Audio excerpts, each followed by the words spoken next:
পাবনার ঈশ্বরদী পৌর এলাকার আলহাজ টেক্সটাইল মিল প্রাঙ্গণ এখন পরিযায়ী ও দেশি পাখিদের নিরাপদ আবাসস্থল বা অভয়াশ্রম। 6 দশকের ঐতিহ্যবাহী এই মিল প্রাঙ্গণের প্রায় 2 শতাধিক ছোট বড় গাছে বাসা বেঁধেছে পরিযায়ী শামুক খোলা সহ নানা প্রজাতির পাখি। সোহাগ মল্লিকের ছবি ও মোস্তাফিজুর রহমানের দেয়া তথ্যে প্রতিবেদন। ঝাঁকে ঝাঁকে উঠছে সাদা ও ধূসর রঙের শামুকল সহ নানা প্রজাতির পাখি।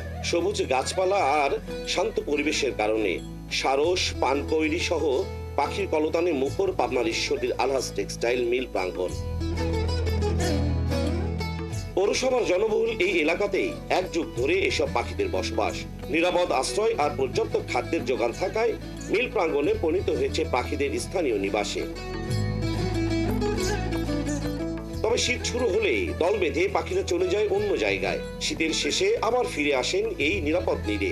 তাদের যেন কেউ বিরক্ত করতে না পারে সেই জন্য বহিরাগতদের প্রবেশ করতে দেয় না কারখানা কর্তৃপক্ষ। পাখিগুলোর সাথে দীর্ঘদিনের সম্পর্ক এখানকার কর্মরত শ্রমিক, কর্মচারী ও নিরাপত্তা কর্মীদের। 12 বছর ধরে এই পাখিগুলো, অতিথি পাখিগুলো আসে এবং তারা খুব ভোরে আহারের জন্য চলে যায়। আবার 1 ঘন্টা পর তারা আসে তার বাচ্চাদের জন্য ওই মাছ নিয়ে, শামুক নিয়ে। প্রত্যেক বছরেই প্রায় 6 মাস 7 মাস করে এখানে বিচরণ করে। যখন শীতের শুরু হয় তখন পাখি চলে যায়। জুন জুলাই আসে, বাচ্চাদের ডিম পারে, বাচ্চা দেয়, বাসা করে, বাচ্চা দিয়ে বাচ্চা যখন আবার আপনার ওরা উড়ার মতো হয়ে যায় তখন ওরা চলে যায়। এমডি স্যার উনিও আমাদেরকে মানে কর্তৃপক্ষ উনি নির্দেশনা দিয়ে রাখছে যে পাখিকে যাতে আমরা কোনো ডিস্টার্ব না করি বা কেউ যাতে ডিস্টার্ব না করে। এছাড়া পাখির নিরাপদ বসবাসের জন্য মিল এলাকাতে অভয়ারণ্য ঘোষণা করেছেন মিল কর্তৃপক্ষ।